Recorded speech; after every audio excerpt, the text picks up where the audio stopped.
శ్రీనివాస్ గారు ఉన్నారు, ఆయనతో మాట్లాడదాం. సీనియర్ అడ్వకేట్ గోసాల శ్రీనివాస్ గారు, నమస్తే అండి. నమస్కారం అండి. సార్, ఎలా చూడాలి ఇప్పుడు? సుప్రీంకోర్టు అయితే రాజ్యాంగం అధికరణం 142 ప్రకారం కోర్టు తీర్పిచ్చే అధికారం మాకు ఉందని చెప్తుంది. అలాగే ఆర్టికల్ 143 ప్రకారం ప్రత్యేక అధికారాలతో 14 క్వశ్చన్స్ అందిస్తున్నామని చెప్పి రాష్ట్రపతి అంటున్నారు. సార్, 142లో ఏముంది, 143లో ఏముంది అసలు? కరెక్ట్ అండి. మీరు రాజ్యాంగం చక్కగా 14 క్వశ్చన్ వేస్తే మీరు పంపించారు. ఆర్డర్లో డిస్కషన్కి వస్తే క్లారిటీ అయిపోతుందండి. కానీ సుప్రీంకోర్టు దగ్గర ఏదైనా డిస్ప్యూట్ వెళ్తే a dispute between government of India and state government, that is different. Supreme Court decide చేస్తుంది.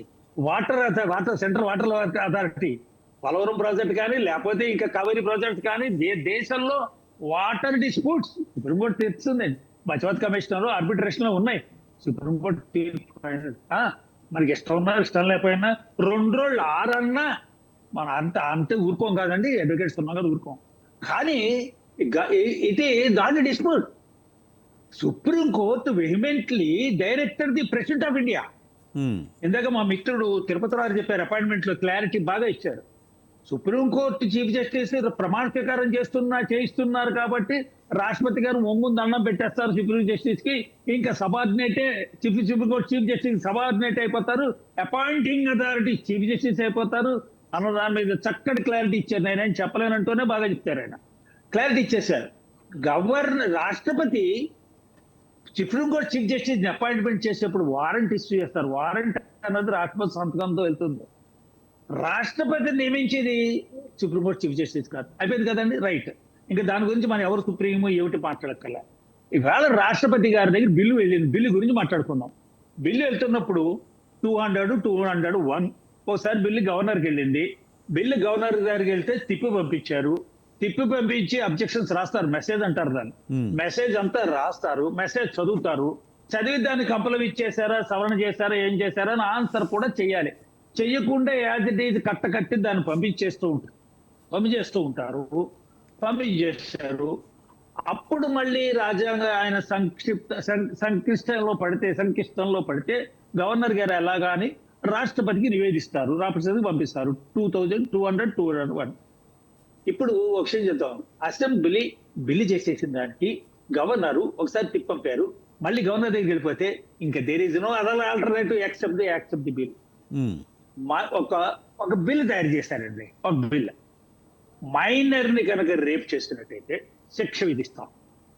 కానీ మొదటి రేపుకి లేదు శిక్ష, రెండో రేపుకే శిక్ష. ఇది బిల్లు అసెంబ్లీ తయారు చేసి పంపించింది అనుకోండి, ఇంకేం లేదు. గవర్నర్ గారు ముద్ర గుర్తు పంపాల్సిందేనా, చట్టం చేసి పంపాల్సిందేనా? దాని మీద ఇంకా దాని విచక్షణ, దాన్ని పరిశీలించవలసిన, రివ్యూ చేయవలసిన, ఎగ్జామిన్ చేసేది ఎక్కడ? ఎవరు ఎగ్జామిన్ చేస్తారు?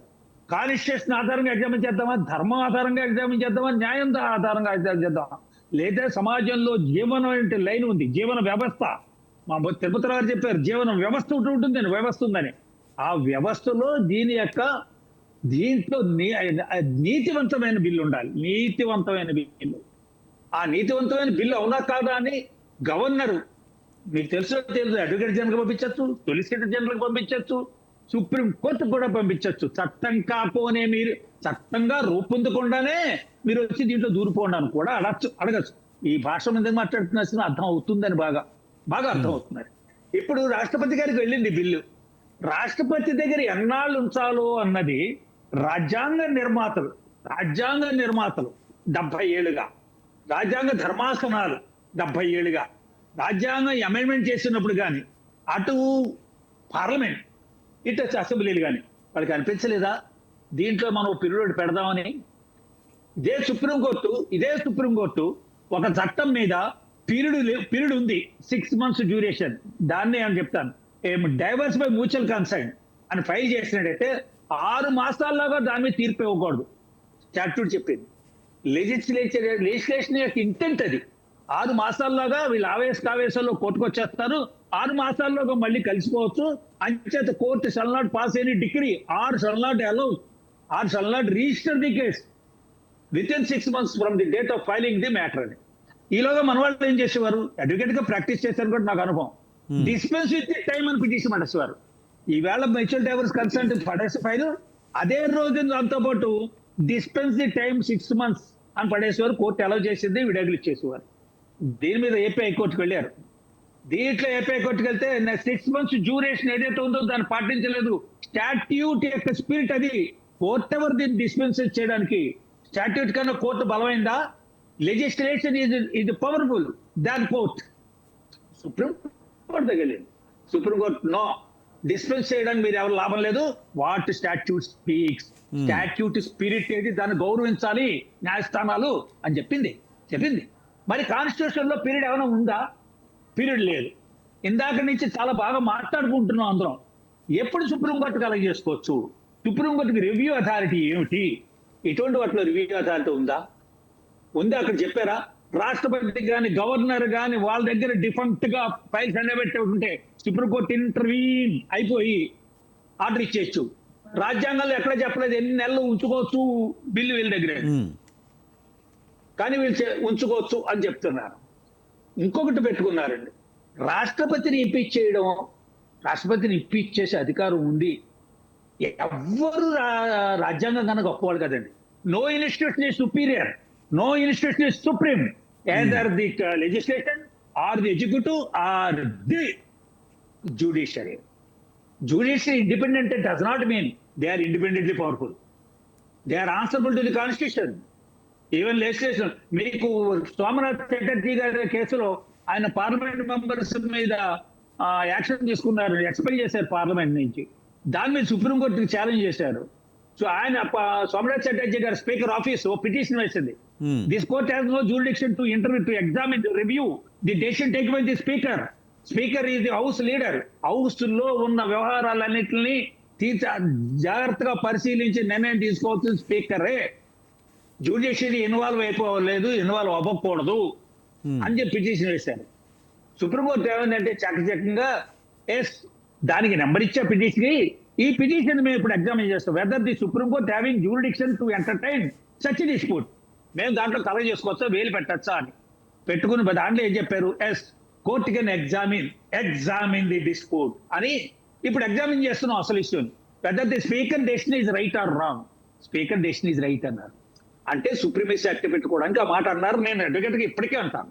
ఇప్పుడు మనకి కోమటిరెడ్డి వెంకటరెడ్డి కేసులో ఏపీ, అప్పుడు కంబైన్ ఏపీ హైకోర్టులో ఆ మైకులు విసిరేస్తే కన్ను దెబ్బ తగిలిందా, పొద్దున్న కన్ను కట్టు, సాయంత్రం కన్ను కట్టు, అదంతా చూసాం మనం. దాన్ని అంటే ఎలాగ చేయాలి? Komatireddy Venkatreddy was suspended from the house by the speaker.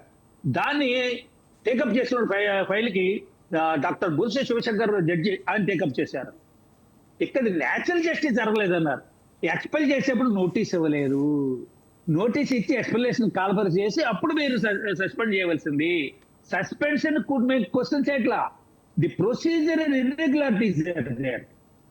ఇది మనకి ఇటువంటి చాలా జడ్జిమెంట్లు ఉన్నాయి. ఆ జడ్జిమెంట్ తోటి ఇవాళ సుప్రీంకోర్టు ఎప్పుడు కలెక్ట్ చేసుకోవచ్చు, ఎప్పుడు కలెక్ట్ చేసుకోకూడదు. స్పీకర్ అండ్ ప్రెసిడెంట్ ఇమ్యూనిటీ, వాళ్ళు ఎప్పుడు కూడా they cannot be shoot and the tones. వాళ్ళు ఎప్పుడు కోర్టుకి సమన్ చేయకూడదు, కోర్టు ఎక్స్ప్లెనేషన్ కాల్ఫర్ చేయకూడదు. వాళ్ళు ఎక్కడ కూడా ఏ కోర్టులోనూ కూడా రెస్పాండెంట్ గా కానీ ముద్దాయిగా కానీ ఎక్కడ నిలబడ్డానికి లేదు. కానీ ఇక్కడ ఏమడిగింది కోర్టు ఏమైనా అడిగిందా? కోర్టుకి ఏ జ్యూరిడిక్షన్ ఉంది? ఒక్కసారి రెఫర్ చేసుకుందాం చూడాలి. నేను ఏదైనా ధర్మం గురించి మాట్లాడుతున్నాను అనుకోండి, నేను చేసిన అధర్మాలన్నీ కూడా లిస్టులో వచ్చేస్తా బయటికి. జస్టిస్ ప్రెస్ కాన్ఫరెన్స్ పెట్టాను. ఎక్కడుందండి కాన్స్టిట్యూషన్ లో? జడ్జెస్ అందరూ కూడా ప్రెస్ కాన్ఫరెన్స్ పెట్టి రాష్ట్రంలో మాకు ఇంపార్టెంట్ సబ్జెక్టులు వేయట్లేదు, మాకు అలాట్ చేయట్లేదు అని మీటింగ్ పెట్టి, ప్రెస్ మీటింగ్ పెట్టి, ఆ ప్రెస్ మీటింగ్ లో రాజా అనేటువంటి సిపిఐ లీడర్ కూడా అటెండ్ అయ్యాడు. ఆయన విషయం పక్కన పెడదాం. Is it there? Judges can hesitate by conducting a press conference చెప్పాలి. రెండోది, పార్లమెంట్ తయారు చేసిన చట్టాలన్నీ లోపభూయిష్టంగా ఉంటున్నాయి, మై జడ్జిమెంట్ చెప్పేప్పుడు చాలా ఇబ్బందులు పడుతున్నాం అని ఫార్మర్ సిజీ మిస్టర్ ఎన్వి రమణ గారు వేరే ఎక్కడో సమావేశంలో అడ్వకేట్ సమావేశం అనుకుంటా, లేడీ అడ్వకేట్ సమావేశంలో అన్నారు. సుప్రీంకోర్టు చీఫ్ జస్టిస్ గా ఉంటూ ఆయన పార్లమెంట్ పాస్ చేసిన చట్టాల్లో లోపభూయిష్టంగా ఉందని ఒక స్టేట్మెంట్ ఇస్తే ప్రజాస్వామ్య వ్యవస్థలో ప్రజలకు ఏ రకమైన మెసేజ్ వెళ్తోంది? Right, supreme court having jurisdiction to review the validity of the statute and the very validity of the each section. ఎప్పుడు ఏ కేసులో బలానా చట్టానికి అడ్డొచ్చిందో, అల్ట్రా వైరస్ కనిపించిందో, ఏ చట్టం వారికి ఎగనెస్ట్ ఫండమెంటల్ రైట్స్ అనిపించాయో ఏ చట్టం ఎగ్రెస్ట్ హ్యూమన్ రైట్స్ అనిపించాయో ఆ చట్టాన్ని ఆ కేసులో డిస్కస్ చేస్తూ no we don't agree with this ఈ ultra vires representation of people's act లో అదే కదా రైట్. వాళ్ళ సెక్షన్ 6 కొట్టుపడేశారు. చాలా చాలా సెక్షన్ కొట్టుపడేస్తారు సుప్రీంకోర్టు. ఎక్కడ ఉట్టంకించాలి ఆ కేసులో శ్రీనివాస్ గారు ఒక బ్రేక్లోకి వెళ్దామండి. బ్రేక్లోకి వెళ్దాం. బ్రేక్ తర్వాత డిబేట్ కంటిన్యూ చేద్దాం. ఇప్పుడు బ్రేక్ తీసుకుందాం. చూస్తూనే ఉండండి స్వతంత్ర. సూర్యశ్రీ సూర్యశ్రీ మంచి నియమం.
Welcome back. డిఎస్ రెడ్డి గారు, ప్రధానంగా రెండు రాజ్యాంగ వ్యవస్థల మధ్య ఇలాంటి పరిణామాలు అంత మంచివి కాకపోయినప్పటికీ కూడా ఈ సమస్యను ఎలా పరిష్కరిస్తారనేది ఇప్పుడు ముందున్న సవాల్గా మారుతుంది. ముఖ్యంగా బిల్లుల పరిష్కారం విషయంలో అయితే రాజ్యాంగంలో ఏమీ టైం లిమిట్ లేకపోవడాన్ని మరి ఎలా చూడాలంటారు? బేసిక్గా అండి ఇప్పుడు article 143 class 1 of the constitution of India ఈ సుప్రీంకోర్టులో ఏది అడ్వైజరీ జ్యూరిస్డిక్షన్ కింద రాష్ట్రపతి గారు సంప్రదింపులు అడగచ్చు అనమాట. క్వశ్చన్స్ వేయచ్చు, దానికి సలహాలు తీసుకోవచ్చు. దానికి ఏమి ఆ యొక్క రికమెండేషన్స్ ఏవైతే ఉంటాయో వాటిని మళ్ళీ కోర్టుల్లో మీరు ప్రెసిడెంట్ గా చూపించడానికి వీలు లేదన్నమాట. So there for only advisory nature. Even మనకు ఈ Gujarat assembly elections 2002 in re case ఉంటుంది. అందులో కూడా ఈ విషయాన్ని క్లియర్ గా చెప్పారనమాట. మేము ఏదైనా అభిప్రాయాన్ని వెల్లడించినా సరే దాన్ని మీరు దీన్ని ప్రెసిడెంట్ గా మళ్ళీ వాడేసేటువంటి అవకాశం లేదు, ఇట్స్ ఓన్లీ సలహా మాత్రమే అన్నట్టు. సో బేసిక్ గా అండి ఇప్పుడు యాక్చువల్ గా భారతదేశంలో ముఖ్యంగా రాజ్యాంగం మనకు ఉన్నటువంటి 3 వ్యవస్థలు ఉన్నాయి కదా, executive, judiciary and legislative. So ఈ మూడింటి మధ్య మనకి ముఖ్యంగా ఇప్పుడు సెంట్రల్ విషయానికి వచ్చేసరికి మనకు ప్రెసిడెంట్, స్టేట్స్ లో వచ్చేసరికి ఏమో గవర్నర్ వ్యవస్థ, రెండు వ్యవస్థలు ఉన్నాయి. బేసిక్ గా ఇప్పుడు మన దేశంలో గవర్నర్ ప్రెసిడెంట్ వ్యవస్థ అన్నది ఎలా చూడాలంటే మనకు బ్రిటిష్ లో ఈ కింగ్ ఏ విధంగా, మోనార్క్ ఏ విధంగా అయితే ఉంటాడో ఆ సేమ్ సిమిలర్ ప్యాటర్న్ లోనే భారతదేశంలో కూడా ప్రెసిడెంట్ చూడాల్సి ఉంటుంది. ఈ మ్యాటర్ యాక్చువల్ గా అప్పుడు ఫస్ట్ అటార్నీ జనరల్ సెటల్వాద్ గారు అప్పటి భారత రాష్ట్రపతి బాబు రాజేంద్ర ప్రసాద్ గారికి ఒక విషయం చెప్పారనమాట. This is very much cold fed also. ఇప్పుడు ఏంటంటే ఇందులో హిందూ కోడ్ బిల్ అనేటువంటి అది ప్రవేశపెట్టినప్పుడు ఆ బిల్లు ప్రెసిడెంట్ అసెంబ్లీకి వెళ్ళినప్పుడు ప్రెసిడెంట్ రాజేంద్ర ప్రసాద్ గారు అప్పుడు ఏమన్నారంటే నేను దీన్ని అంగీకరించాను, నేను దీన్ని సమ్మతించానని చెప్పాడు అనమాట. అప్పుడు అటార్నీ జనరల్ గా ఉన్నటువంటి సెతల్వాద్ గారు సలహా ఇచ్చారు, సార్ మీరు ప్రెసిడెంట్ గా ఉండొచ్చు, మీకు చాలా అధికారం ఉంటాయని మీరు నమ్మబడుతున్నారు. భారతదేశంలో ప్రెసిడెంట్ అన్నటువంటి వ్యవస్థ కేవలం బ్రిటన్ లో మోనార్క్ ఏ విధంగా ఫిగర్ హెడ్ గా ఉంటారో ఆ విధంగా మీరు కూడా ఫిగర్ హెడ్. సో మీరు దీన్ని తిరస్కరింపజాలంటే అప్పుడు ఆయన దాన్ని కన్విన్స్ అయిపోయి ఏమాత్రము ఇప్పట్లాగా గొడవ చేయకుండా దాన్ని సున్నితంగా దాన్ని చేశారు. ఇప్పట్లాగా ఇప్పట్లా కాకుండా అప్పట్లో అది ఇప్పట్లో గోల్ చేయకుండా బాగుంది వర్ణింగ్ ఇప్పట్లా గోల్ చేయకుండా క్యాచ్ చేస్తుంది. నేను అపోజిషన్ అడ్వకేట్ లాగా ఉంటాను, ఇప్పుడు క్యాచ్ చేస్తూనే ఉంటాను. అయితే ఇంకో విషయం అయితే ఇప్పుడు పనిలో పనికో మాట వదిలేసారు పోతుంది.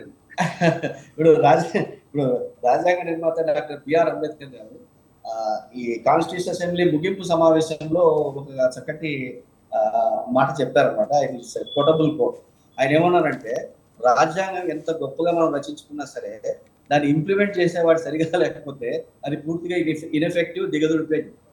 అలాగే రాజ్యాంగం ఎంత చెత్తగా ఉన్నా సరే ఇంప్లిమెంట్ చేసే వాళ్ళు చాలా ఎఫిషియెంట్ గా ఉంటే ఆ యొక్క రాజ్యాంగం గొప్పతనంగా నిలబడుతుంది. అంటే బేసిక్ ఇది ఏంటంటే రాజ్యాంగాన్ని ఇంప్లిమెంట్ చేసే వాళ్ళ చేతిలో ఉంది రాజ్యాంగం ఔన్నత్యాన్ని తీసుకోవాలంట.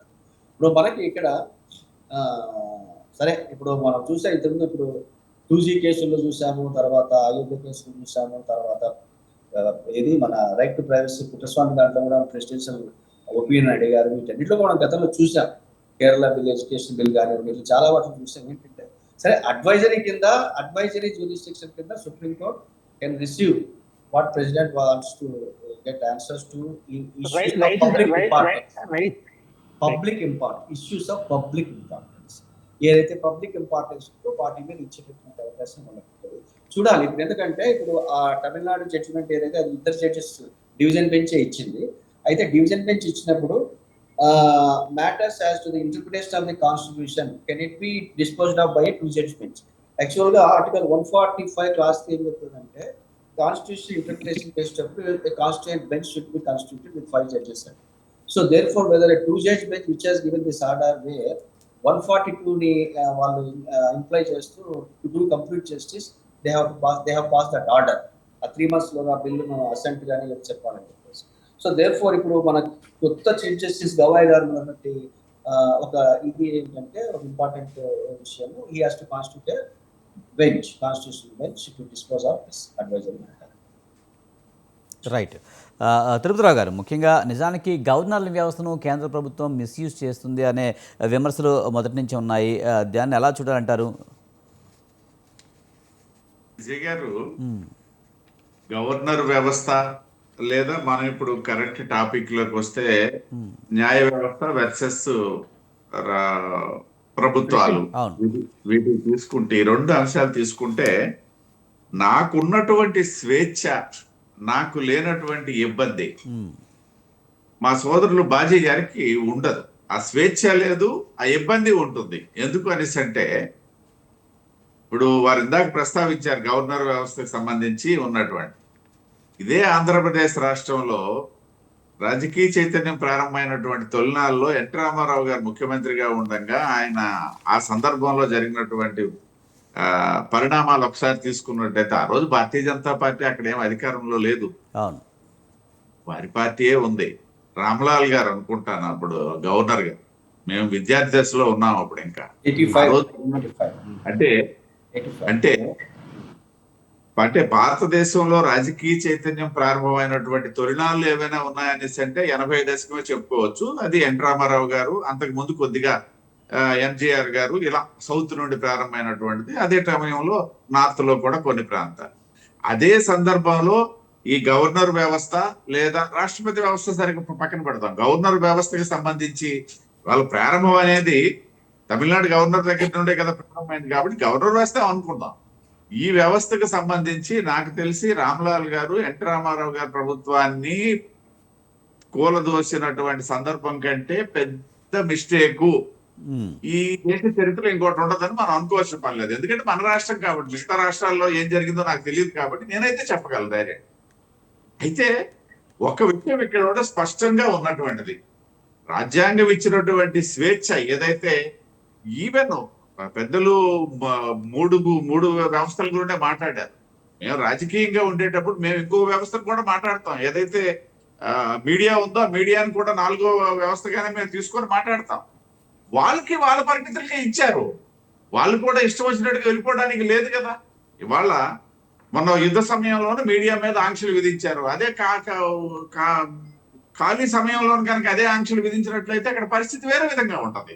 మీడియా రెస్పాన్స్ వేరే విధంగా ఉంటుంది, ప్రతిపక్షాల రెస్పాన్స్ వేరే విధంగా ఉంటుంది. అంటే ఆయా సందర్భాల్లో దేశంలో ఉన్నటువంటి కాలమాన పరిస్థితుల నేపథ్యంలో కొన్ని సంఘటనలు ఒకటైతే మాత్రం వాస్తవం, ఏ వ్యవస్థకు కూడా పూర్తి స్థాయి అధికారాలు ఇవ్వనటువంటిది, అదే విధంగా అధికారాలు లేవు అని చెప్పడానికి లేనటువంటి వ్యవస్థ నిర్మాణం అయింది మనకి. ఆ నిర్మాణంలో ఉన్నటువంటి గొప్పతనమే ఇవాళ మనం ప్రపంచంలోనే ఒక నెంబర్ 1 ప్రజాస్వామ్య దేశంగా ఉండగలిగినటువంటి సత్తా ఇచ్చినటువంటిది. ఇదేదో ఇవాళ మేము ఈ దేశ స్వతంత్రం వచ్చిన తర్వాత 75 సంవత్సరాల్లో మేము పరిపాలించింది ఇప్పటి వరకు లెక్కేసుకున్నట్టయితే 11+6 17 సంవత్సరాలు మేము పరిపాలించాము. 3 సంవత్సరాలు అన్యులు పరిపాలించారు, మిగతా 55 సంవత్సరాలు ఎవరైనా పరిపాలించారనేసి అంటే కాంగ్రెస్ పార్టీ పరిపాలించింది. కాంగ్రెస్ పార్టీ మొత్తం బ్లండర్ మిస్టేక్ అని చెప్పేసి ఇవాళ నేను బాజీ గారి మీద అడగడానికి కూడా నాకు లేదు. కాంగ్రెస్ పార్టీ చాలా ఎక్కువ తప్పులు చేసింది అనేది నేను చెప్తాను. మేము తక్కువ సమయంలో ఎక్కువ తప్పులు చేసేదని వాళ్ళు చెప్పడానికి వాళ్ళకి స్వేచ్ఛ ఉంది. కానీ ఇక్కడ గమ్మత్తైన విషయం ఏంటనేసి అంటే గవర్నర్, మనం చాలా సందర్భాల్లో చూసాం ఇటువంటి, దాదాపు ఇందాక పెద్దలు మన శివరామరెడ్డి గారు చెప్పారు, this is the 14th or 15th అని, అంటే ఈ రకమైనటువంటిది Supreme Court versus central government. So ఇన్ని అంశాల్లో చాలా అంశాల్లో ఏం జరిగింది, ఎపెక్స్ బెంచ్ దగ్గరికి వెళ్ళేసరికి అభిప్రాయాలు మారిపోయినటువంటి సందర్భాలు ఉన్నాయి. ఎపెక్స్ కోర్టు దగ్గరికి వెళ్ళేటప్పటికి అభిప్రాయాలు మార్చుకున్నటువంటి సందర్భాలు కూడా ఉన్నాయి అందులో నాకు తెలిసినంత వరకు. Not only Supreme Court versus central government, state government versus governor, లేకపోయినట్టయితే సుప్రీంకోర్టు వర్సెస్ రాష్ట్రపతి, ఇలాంటి అంశాల్లో కింది స్థాయిలో ఉన్నటువంటి బెంచ్ ఇచ్చినటువంటి అభిప్రాయాలకి ఎపెక్స్ బెంచ్ దగ్గరికి వెళ్ళేసరికి వాళ్ళు కొట్టివేసిన సందర్భాలు ఉన్నాయి, సవరించిన సందర్భాలు ఉన్నాయి. కాబట్టి ఇది ఇప్పుడేమి ఫైనల్ అయిపోయింది కాదు, ఇప్పుడు కొత్త చీఫ్ జస్టిస్ వచ్చారు. ఉదాహరణకి ఇందాక మా పెద్దలు గోసెల్ శ్రీనివాస్ గారు, వారికి మెమరీ కూడా చాలా ఎక్కువ, ఇది కూడా ప్లానింగ్ ఎక్కువ ఉంటది. వారు చెప్పింది నేను చెప్పడం నాకు కష్టం. అయితే ఒకటైతే చెప్పగలను, ఏదైతే మన తెలుగు వ్యక్తి సుప్రీంకోర్టు చీఫ్ జస్టిస్ గా రిటైర్ అయినటువంటి రమణ గారు ఒక సందర్భంలో ఆయన పదవిలో ఉండగా వ్యాఖ్యానించినటువంటి వ్యాఖ్యలు కూడా దుమారం రేపాయి. కానీ ఆ తర్వాత ఏం జరిగింది, దాని మీద ఎక్కడో ఒక దగ్గర ఫుల్ స్టాప్ పెట్టుకోవడం అనేది జరుగుతుంది అన్నమాట.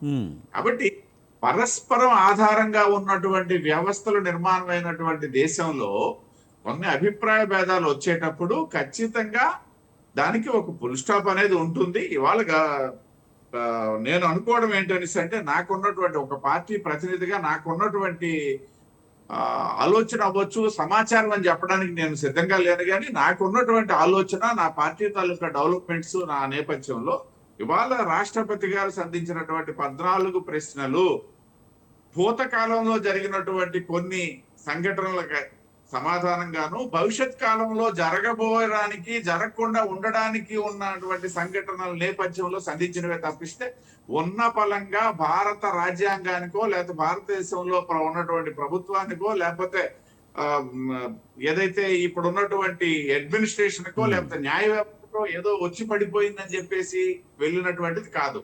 గతంలో జరిగినటువంటి తప్పిదాల ఆధారంగా వర్తమానాన్ని ఆధారం చేసుకొని రాబోయే రోజుల్లో చాలా ప్రశ్నలకి సమాధానాల కోసం వెళ్ళిందే తప్పిస్తే ఉన్న పరంగా ఇప్పుడు ఏదో మనకి పాకిస్తాన్ యుద్ధం వచ్చి పడిపోయినటువంటి పరిస్థితులు అయితే ఇది కాదని చెప్పేసి సాధారణ మానవ అభిప్రాయం. దాంతో మేమందరం కూడా అదే విధంగా భావిస్తాం.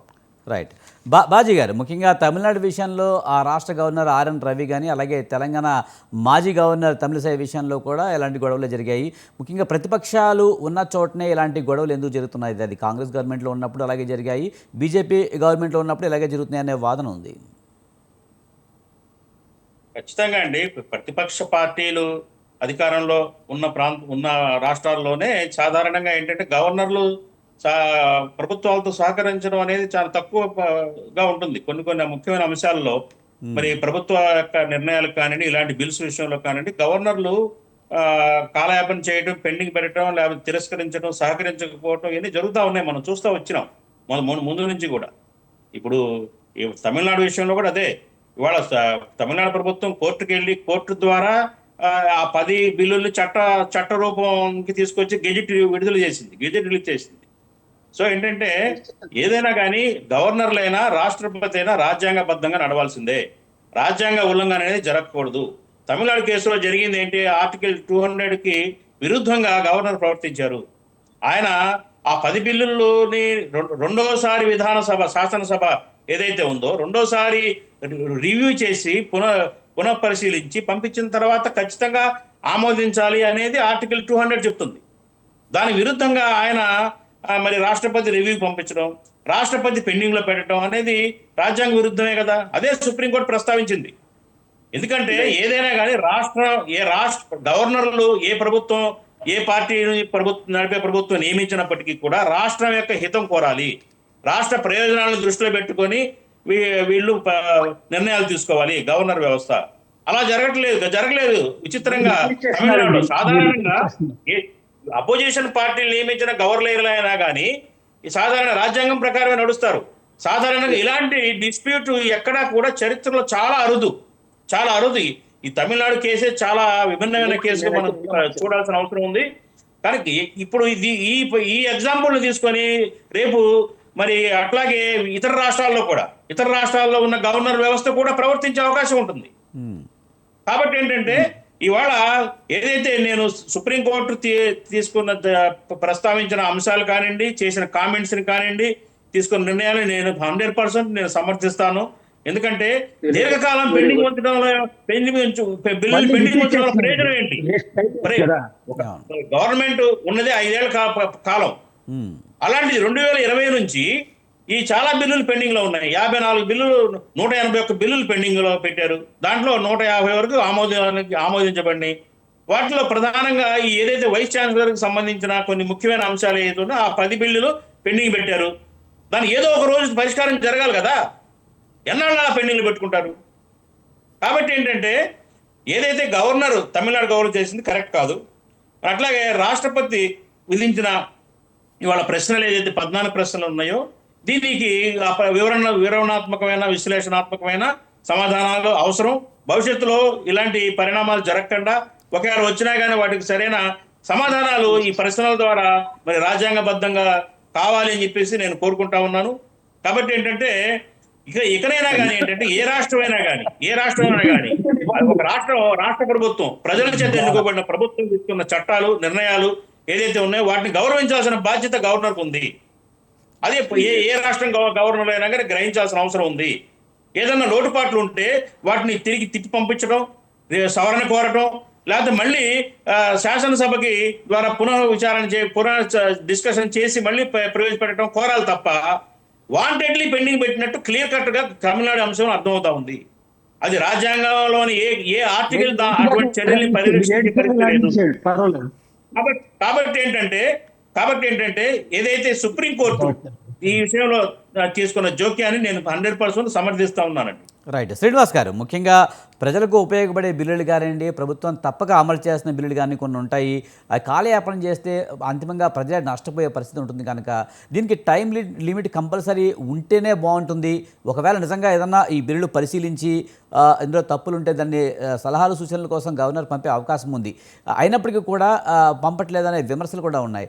ఎలా చూడాలి సార్? ప్రజలు అంతిమంగా నష్టపోయేది ప్రజలే కదా. బిల్లుల విషయంలో కొంత త్వరితగతిన నిర్ణయం తీసుకోవాల్సిన అవసరం ఉందంటారా?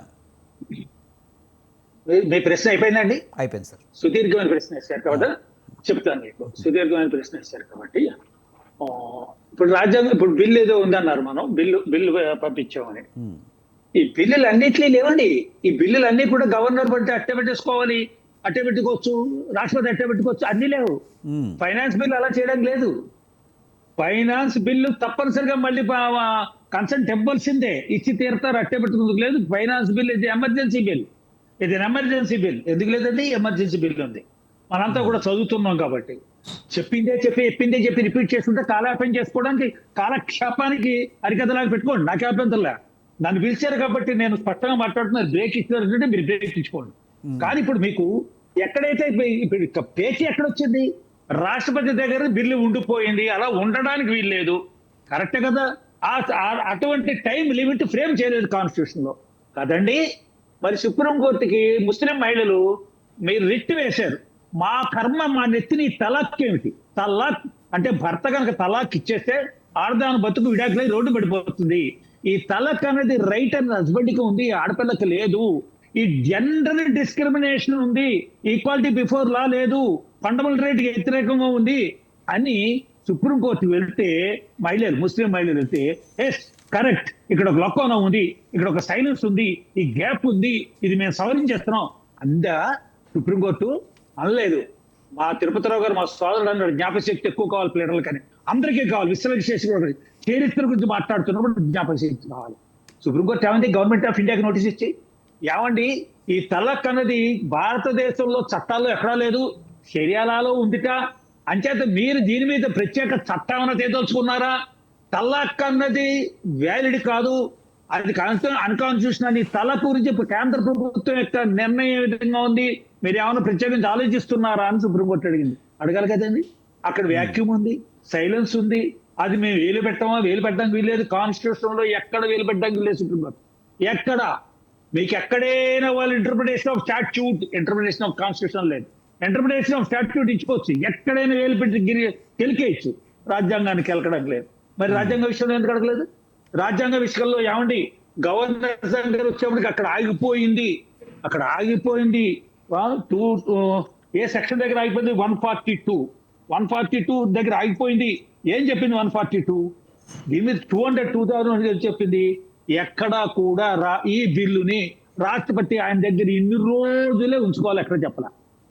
ఇప్పుడు మాట్లాడుతున్నాం ప్రజాస్వామ్య వ్యవస్థలో మనం డెవలప్ అవుతూ ఉంటాం, రోజు కూడా రిఫార్మ్స్ తెచ్చుకుంటున్నాం, రిఫార్మ్స్ అన్ని బోల్డ్ అమెండ్మెంట్లు తెచ్చుకున్నాం, లేనిపోయిన అన్ని పెట్టుకున్నాం. గోల కాదండి, డిస్కషన్ క్రీమ్. మేధావులు మాట్లాడుకున్నప్పుడు కొంతమందికి నచ్చకపోతే కంపరం పెట్టి గోల కింద కనబడుతుంది. ఇక్కడ రాజ్యాంగంలో అది స్తబ్దంగా ఉంది, లేదు సైలెంట్ గా ఉంది, అటువంటి ఏమైనా పెట్టుకుందామా అని అడగచ్చు కదండి. రాష్ట్రపతి గారి విషయం అది. రాష్ట్రపతి గారికి బాధ్యతలు రెండు ఉంటాయండి, బాధ్యతలు హక్కులు రెండు. కానీ కొంతమంది హక్కుల్నే ఎంజాయ్ చేస్తుంటారు, బాధ్యతలు పట్టించుకోరు. కాబట్టి ఇక్కడ రాష్ట్రపతి గారి యొక్క పవర్ ని మనం ఇంపోజ్ చేస్తున్నాం. సబార్డినేట్ కాదు, సుప్రీంకోర్టుకి రాష్ట్రపతి సబార్డినేట్ కాదు. 7 ఉన్నారండి విఐపీలు, ఏదైతే protocol, Supreme Court chief justice protocol 7ది. పాప ఇందాక ప్రమాణ స్వీకారం 7 ఆయన చేయించేది రాష్ట్రపతి గారి చేత, అది గుర్తుపెట్టుకుందాం. కాబట్టి ఇక్కడ అటువంటి ఏర్పాట్లు చేయడానికి లెజిస్లేటివ్ అడగాలి గవర్నమెంట్ ఆఫ్ ఇండియా, పార్లమెంట్ రాజ్యాంగాన్ని సవరించే శక్తి ఒక్క పార్లమెంట్. కాబట్టి పార్లమెంట్ అటువంటి ప్రయత్నాలు చేస్తోందా? నిజమే, ఇక్కడ ఏదో లోటు కనిపిస్తోంది మాకు కూడా. ఎన్నాళ్ళని అట్టే పెట్టుకుంటారు. సామాన్య మానవుల్లో అందరూ మాట్లాడాలి. సామాన్య మానవుడు ఎలా మాట్లాడతాడో అలాగే మాట్లాడదాం, అప్పుడు అర్థం బాగా అవుతుంది. మరి ఈ ప్రయత్నం ఏం చెప్పుకుంటే వాళ్ళు ఎవరైనా టైం ఇంపోజ్ చేసేదానికి ఇంపోజ్ చేసి బిల్స్ పాస్ అయిపోయాయి. ఏపీ హైకోర్టులో జడ్జి గారు బెయిల్ పిటిషన్ మీద ఆర్డర్ ఇస్తారండి. గొప్పది స్వర్ణాక్షరాలతో లెక్కించి తగ్గది ఇది. మీరు ఎప్పుడు జగన్మోహన్ రెడ్డి గారు చెప్పేస్తుండగా ఒక జడ్జి గారు ఒక పోలీసులు అరెస్ట్ చేసిన దాంట్లో బెయిల్కి అప్లై చేసుకున్నాడు. బెయిల్ పిటిషన్ మీద ఆర్డర్ చెప్పేప్పుడు 3 అంశాలు. అతను కస్టడీలో ఉండడం అవసరమా, ఇన్వెస్టిగేషన్ అడ్డొచ్చేస్తాడా, లేదా బయటకు వచ్చి సాక్షులు మార్చేస్తాడా, లేదా ఇంటి దగ్గర ఫుడ్ ఏర్పాటు చేసేది ఇతనైనా, ఈ 3 విషయాల్ని కన్సిడర్ చేస్తారు. బయట ఎక్కడికైనా పారిపోతాడా, సాక్షులు తారుమారు చేస్తాడా, కోర్టుకు అందుకుంటూ వెళ్ళిపోతాడా, ఇవేమో ప్రాసిక్యూషన్ అభ్యంతరాలు చెప్పాలి. బెయిల్ అడిగిన వాడు ఇదేంటి ఈ అవకాశం నాకు ఉంది, మా అమ్మ కొంటుకోలేదు, మా నాన్న కొంటుకోలేదు, నేనే బెడ్డర్నని అని చెప్పాలి. అక్కడ తీర్పిస్తూ జడ్జి గారు ఏం చెప్పారని, ఆంధ్ర రాష్ట్రంలో గవర్నర్ పాలన విధించే పరిస్థితి ఉత్పన్నమైంది, లా అండ్ ఆర్డర్ ఫెయిల్ అయింది, పోలీసులు విచ్చలవిడిగా అందరి మీద కేసులు కడుతున్నారు, కాబట్టి 356 ఇక్కడ ఇన్వోక్ చేసి రాజ్యాంగంలో రాష్ట్రపతి పాలన పెట్టండి అని అన్నారు. ఏది క్రాస్ చేసేసారు కదా, జ్యుడిషియరీ ఎన్నిసార్లు క్రాస్ చేస్తుంది చెప్పమంటారు లిస్ట్ రాసి. శ్రీనివాస్ గారు మనకి కొంచెం టైం తక్కువ ఉంది, కొంచెం తొందరగా కంక్లూడ్ చేయాలి. అనుకుంటే అంటారు నాకు తెలుసు, అందుకే రిపీట్ చేసినప్పుడు అనలేదు, ఎవరైనా రిపీట్ చేసినప్పుడు అనలేదు, వివరంగా ప్రజలు చూస్తారు, వాసాల శ్రీనివాసరావు తెలియదు అనుకుంటారు, చెప్పాల్సి వస్తుంది. మీరు ధైర్యంగా డిబేట్ కండక్ట్ చేయగలిగితే చెయ్యండి, ప్రతి మానేది. రైట్, మరోసారి కలుద్దామండి. గోసాల శ్రీనివాస్ గారు థ్యాంక్ యూ వెరీ మచ్ అండి. డిఎస్ రెడ్డి గారు, అలాగే తిరుపతిరావు గారు, షేక్ బాజీ గారు థ్యాంక్ యూ వెరీ మచ్ అండి డిబేట్లో పాల్గొన్నందుకు. ఇది ఇవాల్టి బిగ్ టాక్. చూస్తూనే ఉండండి స్వతంత్ర.